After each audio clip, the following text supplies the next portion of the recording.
Hello, ladies and gentlemen, and welcome back to my NHL 20 franchise mode here in the state of hockey. In the previous episode, we begun the 2029 Stanley Cup playoffs. Our first round bout went well. We won the round. There were a few things I was a little concerned about. We won, though. We got the W. In the end, we got the W, which is the most important statistic of all. We go up 3-0 against the Nashville Predators, two of those games being by one goal. Our offense kind of slowly dropped off games 1 through 5.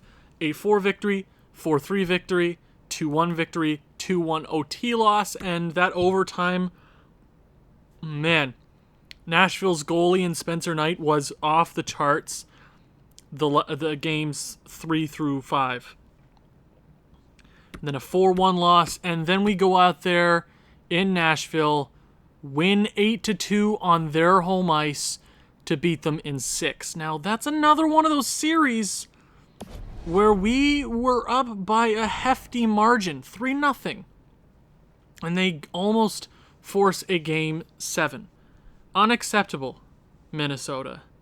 That's not acceptable. I get it. Nashville was a great team on paper. They weren't too bad in the series. Their goaltender really stole the show for them. He almost single-handedly beat us. Except games 1 and 6. That was his only downfall. Too bad for him, not for us. It's good news for us. But it's another one of those series where I can recall us being up a hefty margin and almost dropping it. So let's go ahead and check out the stats. I'm concerned for a few people. Let's see who is performing the best. Anthony Francis has 7 points in 6 games. He's not on pace for what he had last year. I mean, when he finished the playoffs last year, he had 12 goals in 12 games. He does have 5 and 6 this year, 7 points in 6. He's been our best forward by not a wide margin, because you have Alexei Petrangelov, who's pretty good, Kaprasov, who was really, really good. Every person on the top line had a game winner. Francis had the game 1 winner. I can't recall who had the game. It might have been Bobby Bobson might have had the game 6 winner. I'm not too sure, but the top line was good. Defensively, they were kind of iffy. They were going up against some hefty competition, though. Why do I keep saying hefty? It's just a really fun word. Hefty, hefty, hefty. Kale Numanen wasn't the best. Same with Langweeder. They were both kind of average. They weren't great defensively. 4 points in 6 games. That's pretty solid. Nope, that's not what I meant to press. Sergei Gogolev scored 2 goals. Could have been better, though. Was pretty solid defensively. Only 4 penalty minutes. Chubasov scored his first ever postseason goal.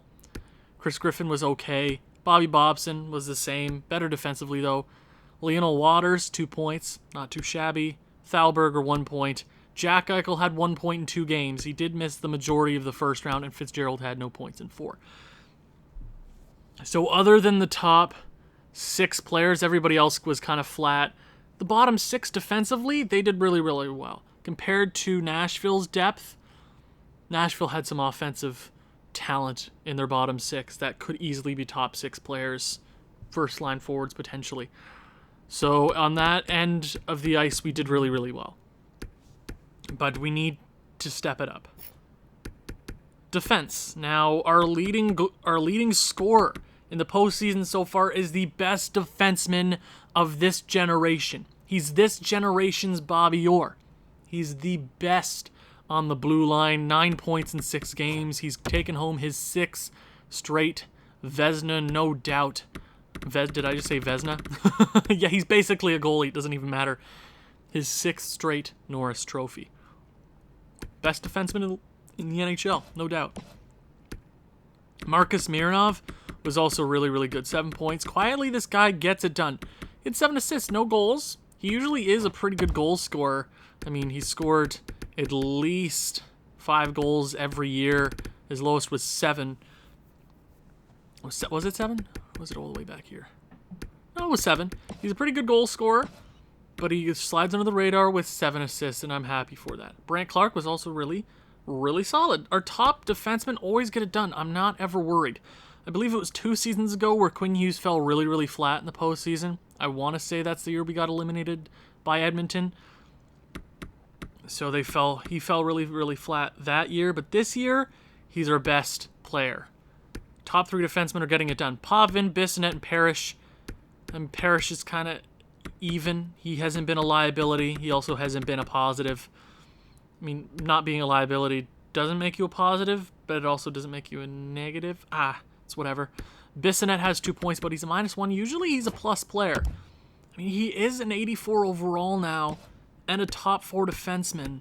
We got to give... If we're going down the long run, Potvin is going to get replaced by Bissonnette. Povvin's kind of the guy I'm leaning towards moving on from. He's older. He's not as good as Bissonnette. If we give Bissonnette the time that Potvin had, I'm assuming they'd have very, very similar stats. Parrish is going to get into the top 4 really, really soon.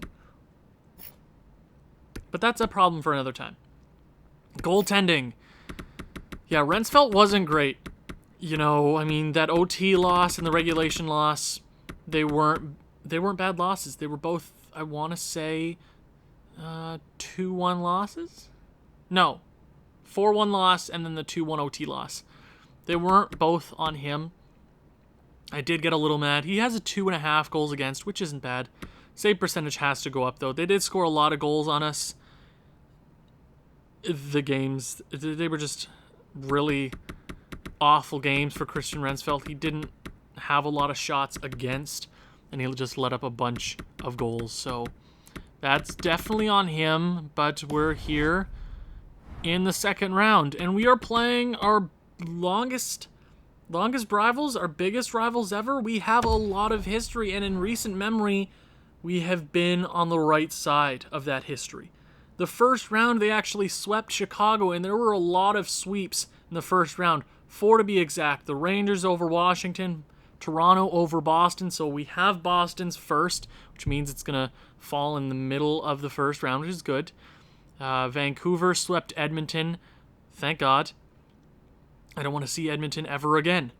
And we're playing the Colorado Avalanche. I know they're a good team. I know this second round, it's only going to get harder. They won 50 win. They had 50 wins this year in the regular season. They were, what were they? What were they in the? They must have been second or third in the Central Division. Yeah, they were second. They were 31 points away. Oh, Jesus, we were good. They were 31 points back of first place in the Central Division. But I am excited to see what they look like. I know they're a good team. I know 5 players they have right now that are going to hurt us or be deal breakers. Oh, so it says Newhook's hurt, but I'm sure he's fine to go. Okay. Where do I start? Let's start with their franchise player, Nathan MacKinnon, 33 years of age. I mean, he's the man. 4 points in the first round. He had 97 points this season, 37 goals. He's a perennial point per game guy with Colorado. What else is there to say about Nathan MacKinnon? I'm just glad we have Jack Eichel back, okay? Alex Newhook, guys, if you don't know who Alex Newhook is, he's a real player. Believe he played in the NCAA this season. He's one of the best forward prospects in the US of A. He is going to be a great NHL player. I think his game will transition, and in this game right now, 59 goals, 108 points. He's dangerous. And it doesn't hurt Nathan MacKinnon to have Mikko Rantanen on his line. 91 overall, $10 million contract. Ugh, how much is Nathan making? 11 million. Ooh, his contract is up. That's fun. How about Newhook? How much is he making? 10. That's $30 million combined on that first line, but all these players are definitely worth it. And for us, the job doesn't get any easier. It only gets worse. Joe Linon. He's from Finland. I created this guy, threw him in the draft, and I don't even know how to pronounce his name.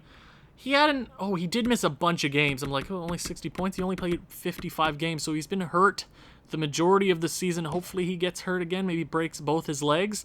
I'm okay if that happens. You have Gabriel Landeskog, the current captain of the Colorado Avalanche, so that is a very decent second-line left winger. And Tyson Yost. I've seen this name a few times when we've played Colorado in years past, so that will not be a fun bout on the first two lines. They have a phenomenal center core. They have Philip Ramirez, 23 years of age, a top 6 medium forward on that third line. Yeah, this is just another fantastic center for Colorado. I mean, they have $2 million. Yeah, his contract's up, though, so for Colorado, this is the time to win. They definitely have a lot of pieces here. Andrei Burakovsky. They also have the runner-up to the Calder last year in Lubomir Dimitra. He was second in scoring amongst rookies last season, and Waters won it, so that'll be a third-line matchup. Fourth line, Victor Arvidsson, Alexander Texier, Columbus Blue Jackets franchise mode legend, and Sonny Milano, also a partly legend in the Columbus Blue Jackets franchise mode. So this is a phenomenal forward core. How is their defense shaping up? And okay. Yes, I see a younger guy for Colorado in Pierre Parise. 85 overall, medium elite, 20 years of age. Did they tank there? Second overall pick in 2027. They must have been bad that year and just gotten a phenomenal defenseman because of it. And having Cale Makar as your defensive partner makes you all that much better. He might have been the runner-up to the Norris this year. Ain't no way he's winning it because your boy Quinn Hughes is taking it home, but that is a tough defensive pairing to beat. Bowman Byram, Samuel Girard, Kokkonen, and then you have Dahlstrom, who was traded to them at the deadline, if I'm not mistaken. That is a great forward and defensive core. Goaltending. They have Alexis Gravel, who I believe was traded to them not too long ago from Montreal to Colorado. Yeah. 42 wins in the regular season. Not the best personal statistics, but he got the wins. How has he been doing? He's been doing great in the playoffs. They swept, right? So they definitely have a lot of rest. Their backup is Capo Kakkonen, former starter of the Minnesota Wild a very, very long time ago. You know, he was a solid player for us. Hell yeah, you look right back here, that was a damn mighty good season for him. Too bad he couldn't perform better. Scratch players, anybody impressive? They have Jason Dixon, they have Nathaniel Ling, and Jared McIsaac. That's 2 rounds where we're not getting any help from being the best team in the league. 65 wins, 134 points should make us... We're the best team in the league, and usually the best team in the league gets a little bit of help matchup-wise. First round, we played a phenomenal Nashville team on paper. Colorado is that much better. I would say the Nashville's lineup had a better forward core, but all around, I think Colorado's a better put team. Okay, round number 2 against one of our oldest rivals in the Colorado Avalanche. Will history be on our side here? Game number 1, home ice. Here we go. Everybody's healthy, if I'm not mistaken, so it's even playing ground. First period. 2-2. We open up the scoring. Petrangelo and Thalberger, 3 minutes apart. Dimitra and Dimitra, back-to-back goals for the sophomore. Okay. So that's another iffy period for Rensfeldt. I know shots are pretty even, but even if it was 2-1, that's a better advantage, Okay, second period. Ooh, the offense comes in big. Cale Newman with 2 goals in this frame. Jack Eichel gets on the board, make that 3 points in 3 games. Newman again. And Bissonnette. I love seeing the Blue Liners get on the board. 4 straight goals in the second period. 23 shots to 14 in our favor. Third period underway. Landeskog scores 26 seconds. 16 seconds. Why was that so hard to do math? into the third period, but we have to hold on to this lead. If you don't, So that is two blue liners in a row to score for the Wild. Like seeing that. Waters gets on the board. 8-3 Minnesota. A phenomenal 2 periods for the Wild. And we finish out game 1 with an 8-3 victory. I didn't even check the third stars, though, and you stupid fat thumbs.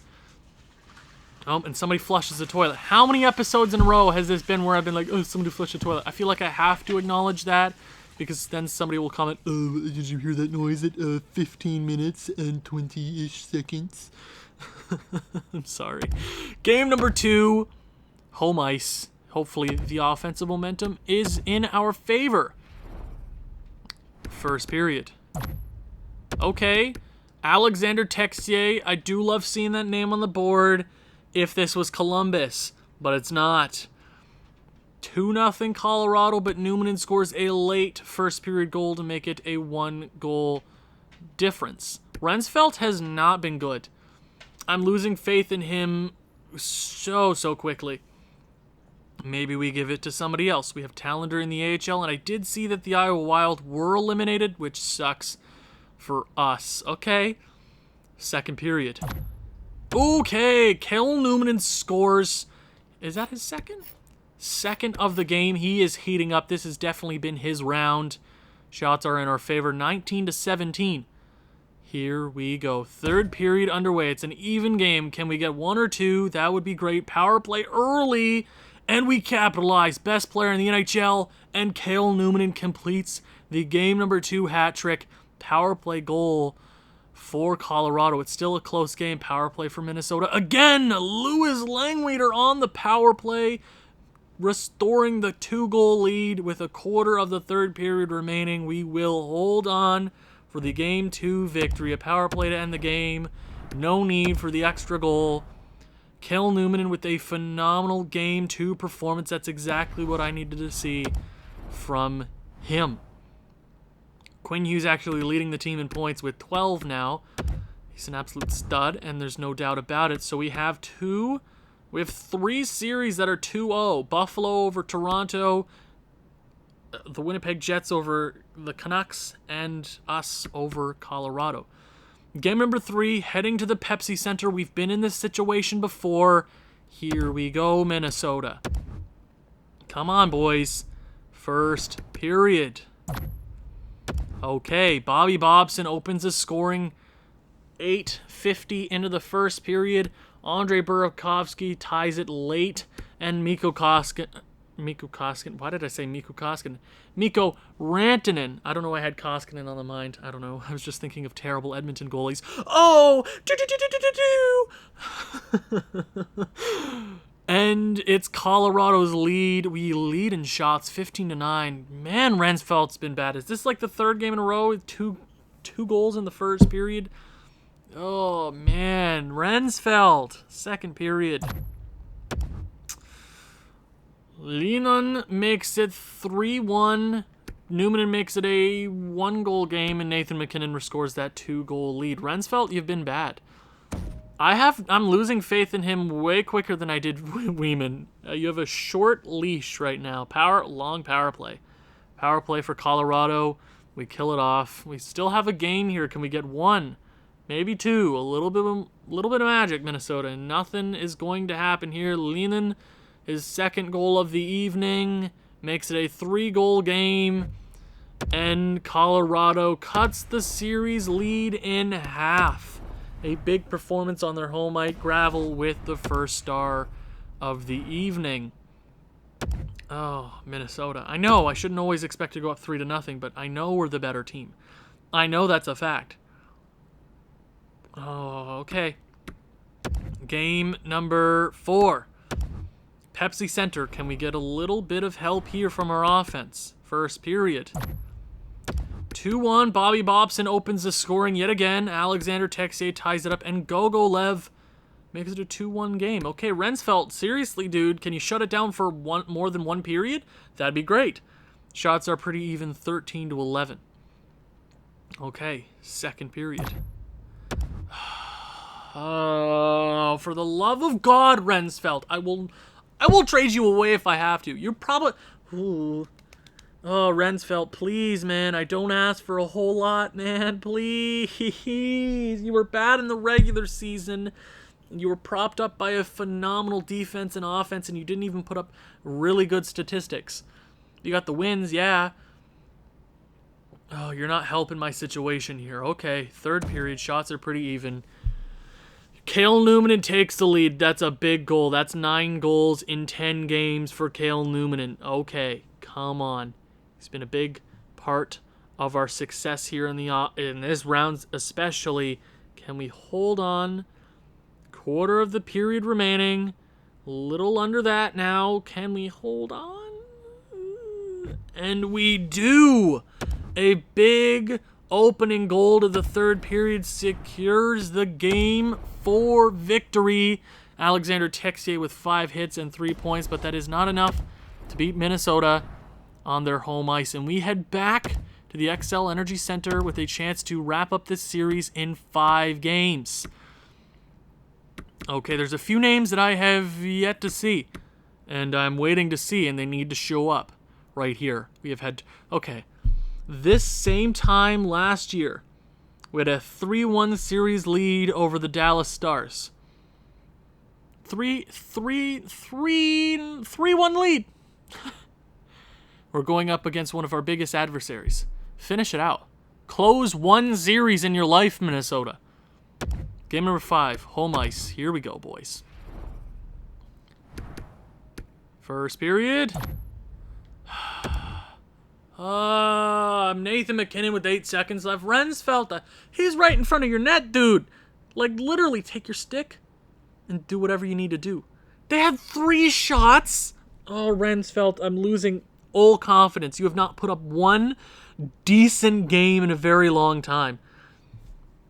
I mean, he did have... There were 2 2-1 games last round, but, man... He really knows how to pull a Weeman and let in a late period goal. Thank you so much, Rensfeldt. Oh my god. Second period. Okay. Kaprizov ties it up. They try to catch up in shots there with 9 in the second. And we put up 30 shots.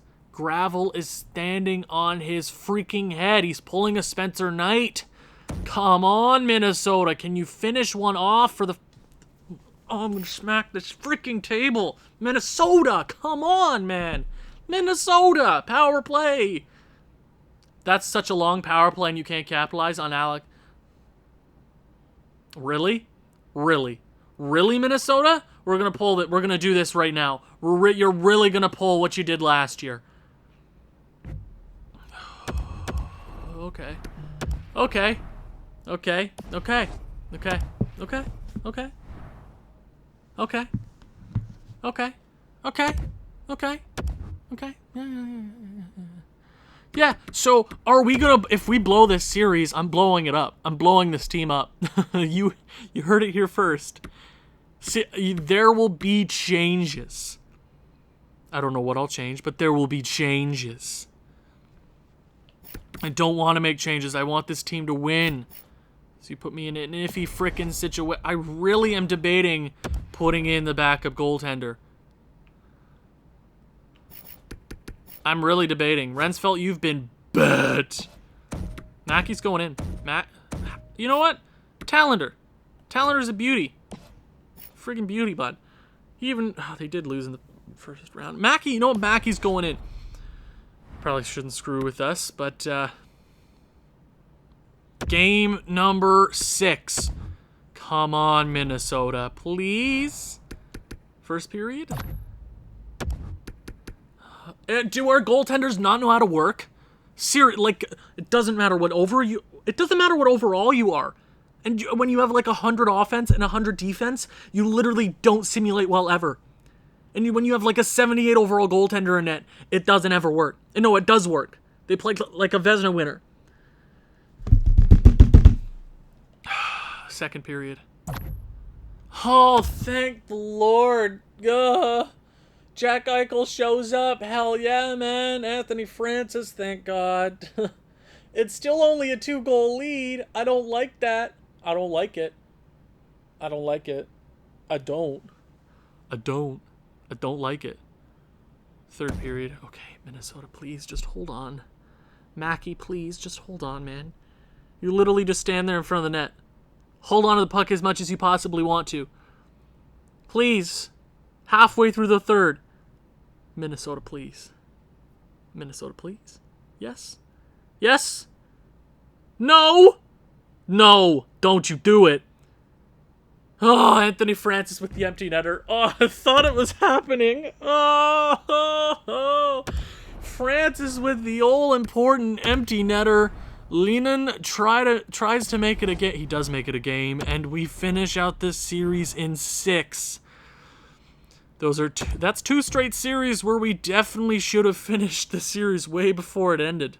Okay, and in the third round, we will be playing the Winnipeg Jets. And in the conference finals in the East, you have the Rangers and the Buffalo Sabres. Uh-oh, Spaghetti-O. Thank you very much for watching. If you've enjoyed this one, please leave a like, leave a comment, share with people who you think may enjoy this sort of thing.